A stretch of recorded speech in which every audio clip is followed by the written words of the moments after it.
Bonjour, allez, dernière vidéo du complément du cours d'électronique numérique. Donc, après avoir parlé de la conception d'une machine d'état en utilisant un codage binaire, on va cette fois-ci parler de la conception d'une machine d'état en utilisant un autre type de codage qui est un codage qu'on appelle one-hot. Alors, on va le faire sur un exemple aussi, ce sera plus simple pour illustrer. Et l'exemple en question, ça va être un portail automatique. Donc, le principe d'un portail automatique, c'est en fait deux commandes. On va commander un moteur on-off et on va commander le sens de rotation du moteur pour savoir si on ouvre ou on ferme le portail. Et cette commande va en fait dépendre de 5 entrées.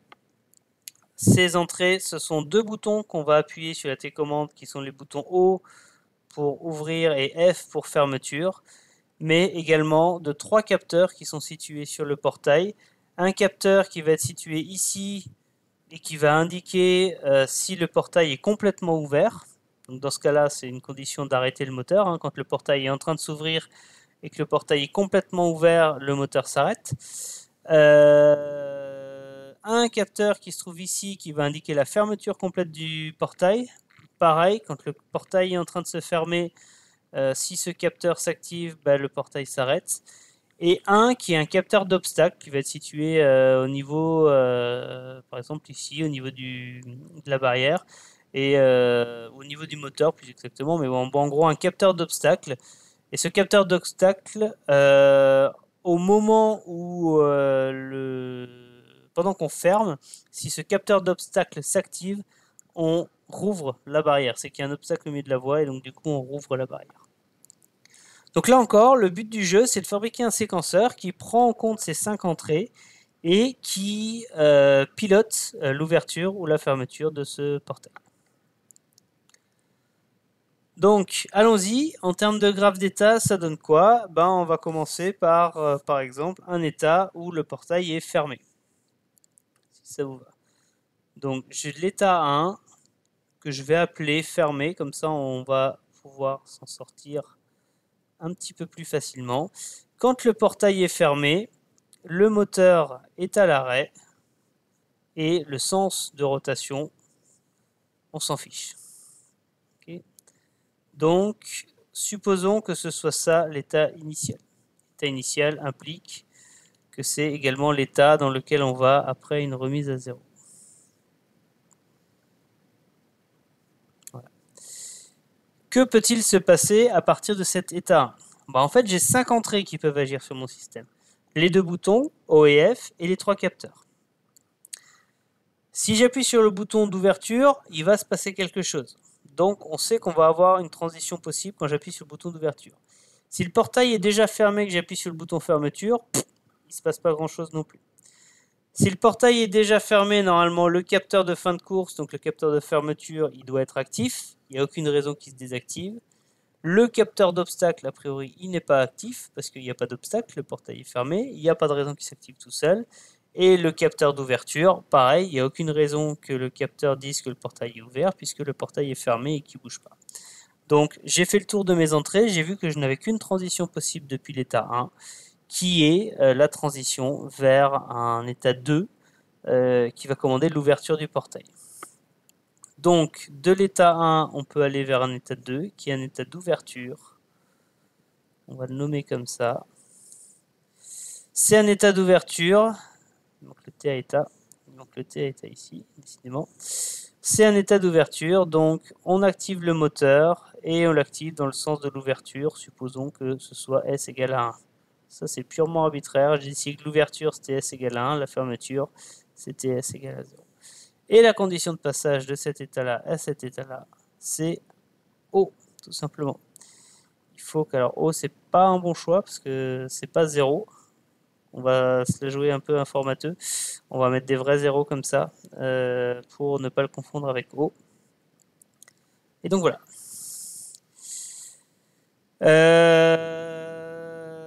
Ensuite, donc là je suis dans l'état 2 et dans l'état 2, mon portail est en train de s'ouvrir. Qu'est-ce qui peut se passer quand il s'ouvre?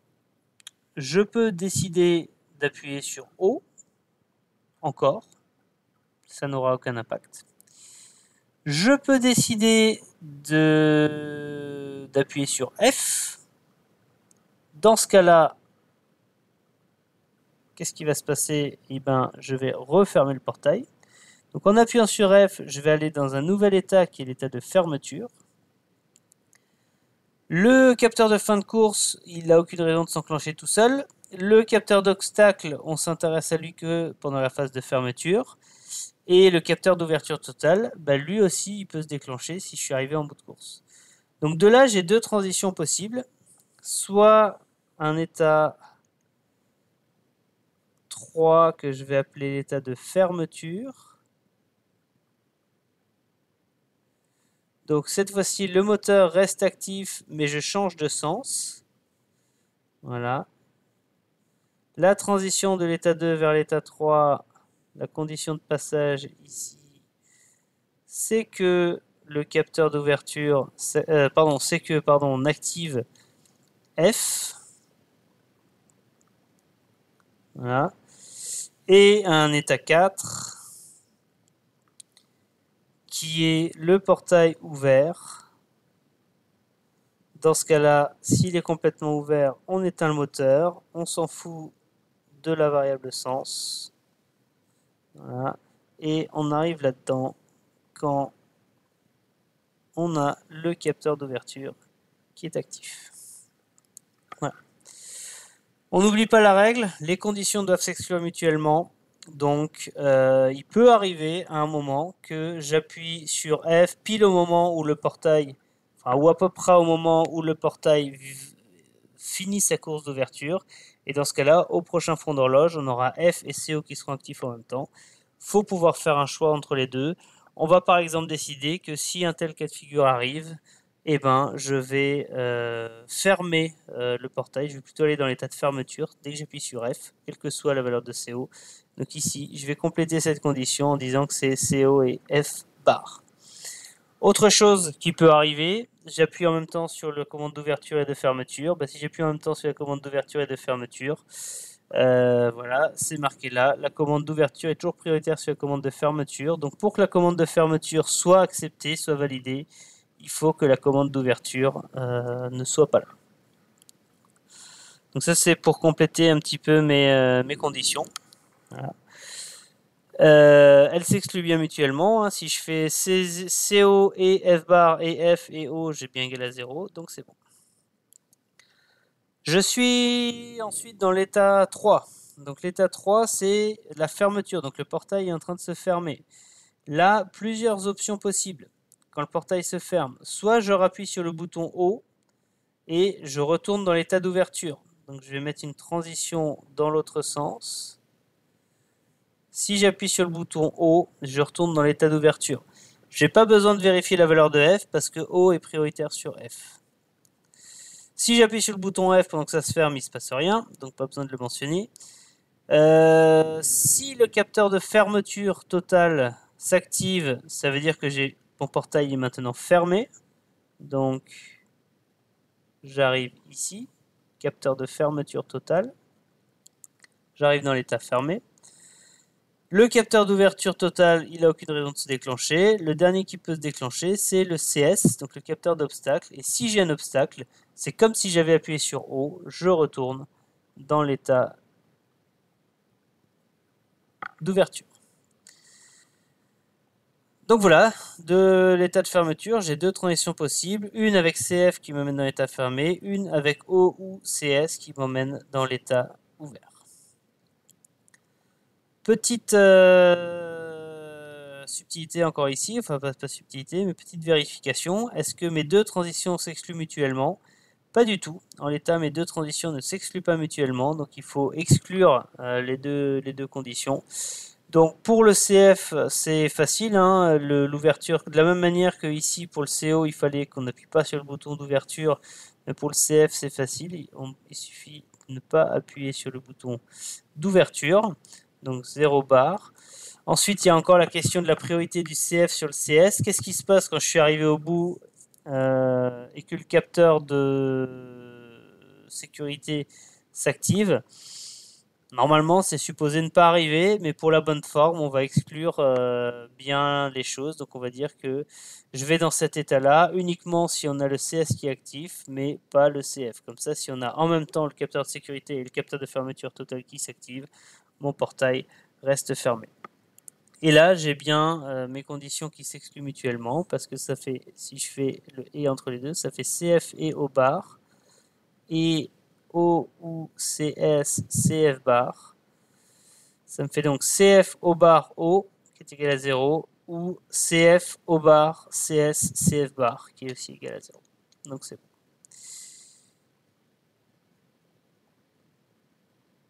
Dernier état qu'on n'a pas traité, c'est l'état de portail ouvert qui est là. Donc pareil, quelles sont les transitions possibles quand j'ai un portail ouvert?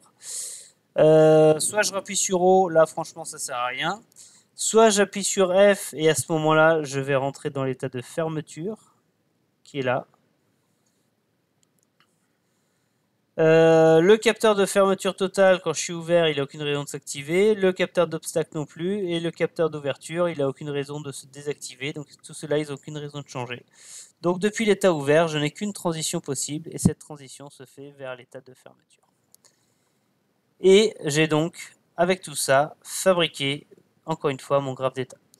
Donc vous voyez que la partie la plus longue, enfin en tout cas vous allez voir hein, pour ce codage OneNote, repérez le temps de la vidéo à l'heure actuelle, la partie la plus longue ça a été de construire le graphe d'état à partir du cahier des charges. Et vous allez voir que ça ne va pas être de fabriquer le système parce que là les équations vont tomber naturellement avec ce type de codage. Alors, pour la bonne forme, on va remplir la matrice d'état et la matrice de sortie. Donc, état courant, état 1. Je vais vers l'état 2 avec la condition O. De l'état 2, deux transitions possibles vers l'état 3 ou vers l'état 4. Vers l'état 3, ça se fait avec F et O bar. Vers l'état 4, ça se fait avec C0, CO et F. Bar, voilà. De l'état 3, transition possible vers l'état 1 avec CF et O bar. De l'état 3, transition possible vers l'état 2 avec comme condition O ou CS, CF bar. Et de l'état 4, une seule transition possible, c'est vers l'état 3 avec la condition F. Pour la matrice de sortie, état courant 1, 2, 3, 4. Dans les états 1 et 4, le moteur est éteint. Dans les états 2 et 3, il est allumé. Quant au sens, dans les états où le moteur est éteint, on s'en fiche. Dans les états où il est allumé, ici il vaut 1 et ici il vaut 0. Ok, maintenant imaginez que je veuille faire la même méthode qu'avant. La même méthode qu'avant, ça implique déjà d'utiliser deux bascules, puisqu'on a 4 états, et de calculer le J1, K1, J0 et K0 de ces bascules, sachant que ces valeurs-là peuvent dépendre de l'état courant, Q1, Q0, mais aussi des entrées. Et là, j'ai 5 entrées. Donc ça veut dire que je vais devoir résoudre des systèmes, des tableaux de Carnot à 7 entrées, Q1, Q0, O, F, CO, CS, CF. C'est un peu l'usine à gaz. Alors il y a une manière plus simple de faire, c'est d'utiliser ce qu'on appelle le one hot. Le principe du one hot, c'est un état égale une bascule. Si la bascule est à 0, l'état est inactif. Si la bascule à 1, l'état est actif. Du coup, en termes de réalisation pratique, ici, je vais avoir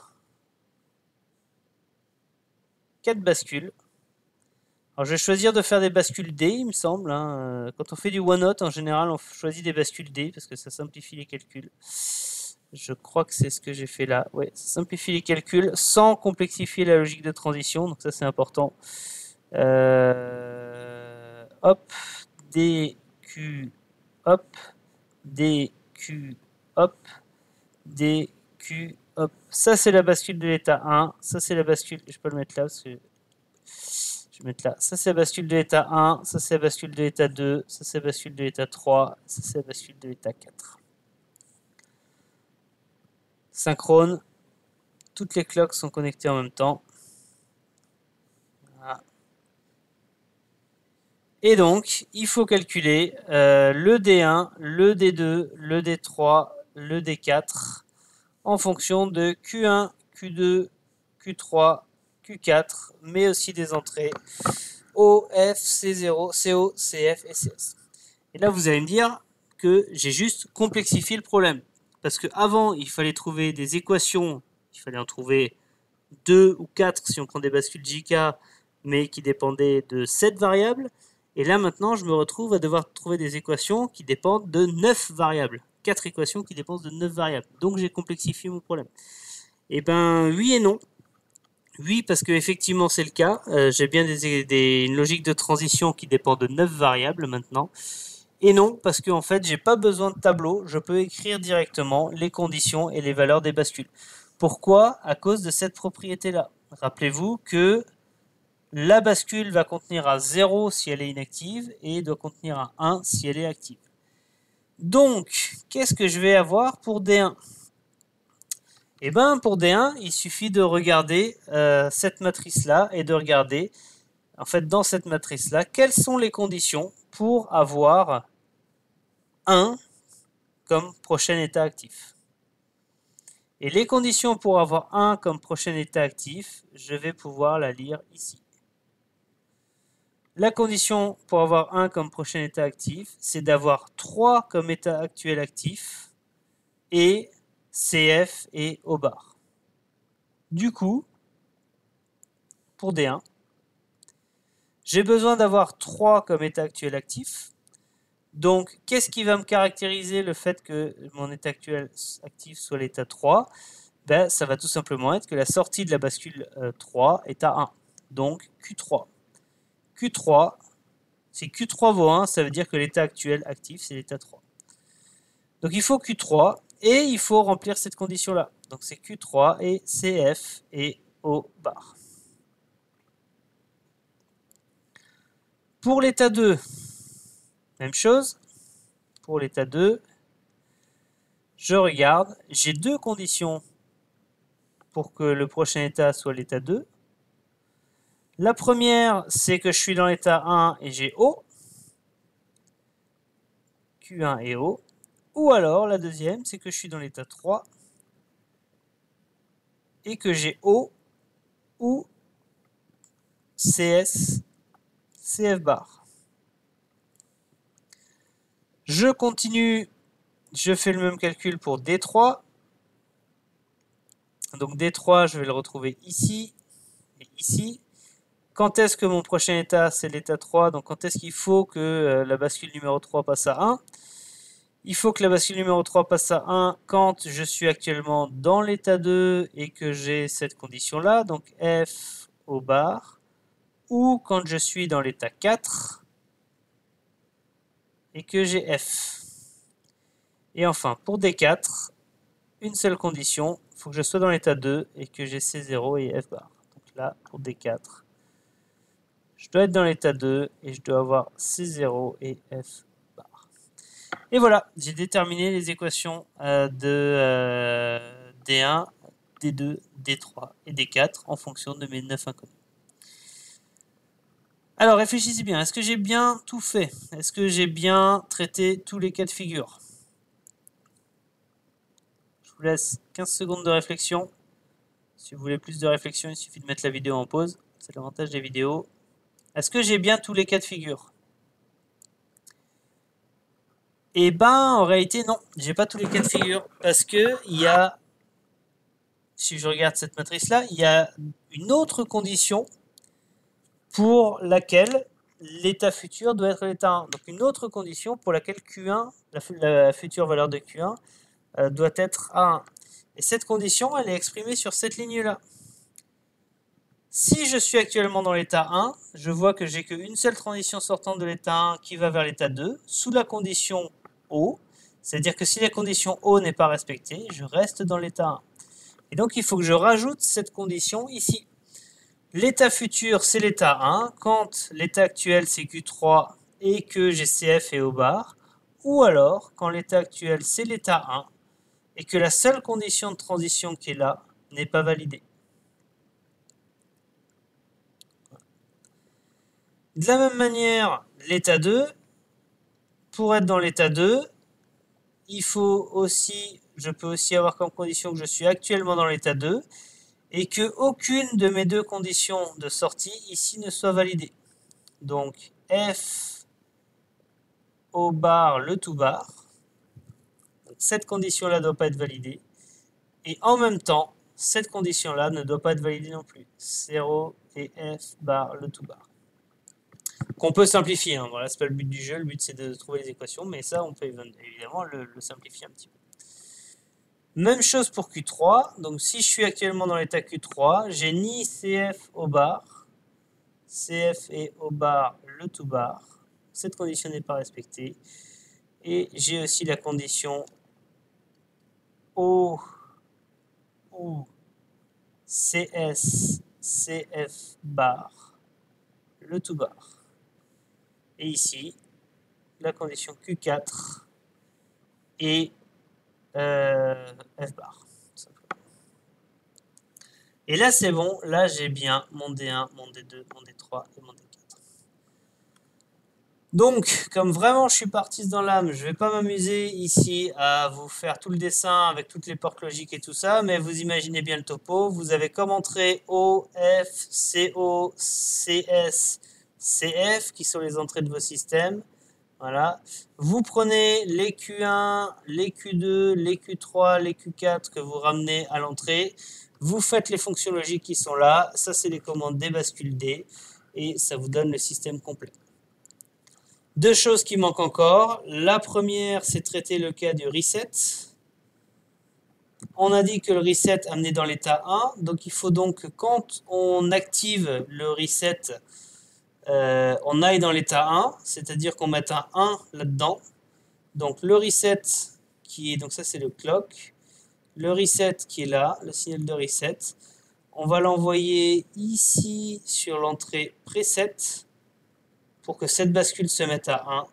Par contre, on va l'envoyer sur le clear de toutes les autres pour que toutes les autres se mettent à 0. Voilà. Donc la condition pour le reset, on va faire ça. Comme ça, quand j'active le reset, cette bascule-là se met à 1, toutes les autres sont à 0. Je suis bien dans l'état. La deuxième chose qu'on n'a pas tout à fait réglée, c'est les sorties. Mais les sorties, c'est encore plus simple que les transitions, puisqu'on peut écrire directement, par exemple pour M. Quand est-ce que M s'active? Il suffit que je sois dans l'état 2 ou dans l'état 3. Donc ça va être Q2 ou Q3. Allez, celle-ci, je vais bien la dessiner parce qu'elle est facile. Q2 ou Q3, ça va me donner mon M. Et pour S, vous voyez que je dois être dans l'état 2 pour que ce soit actif. Donc ça va tout simplement être Q2. Je prends le Q2 qui est là. Hop, ça me donne.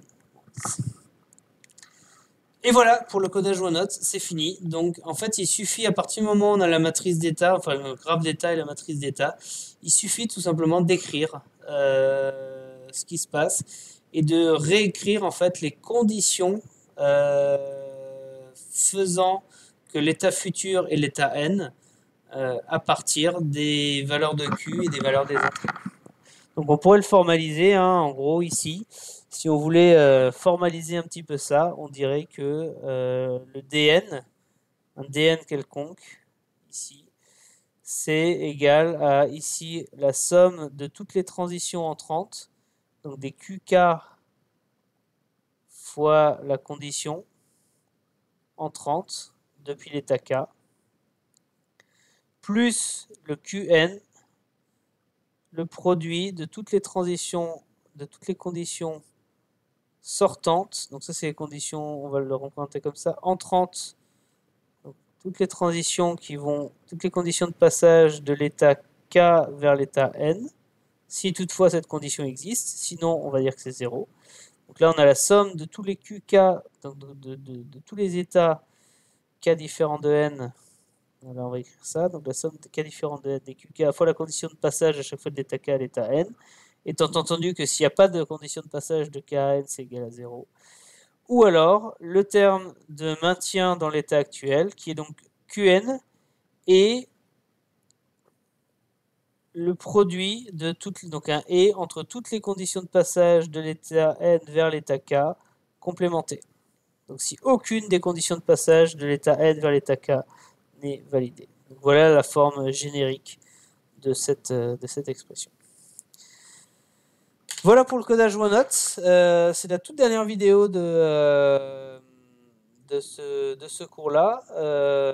Donc j'espère que l'ensemble de ces vidéos de complément vous aura intéressé, vous aura aidé à la compréhension.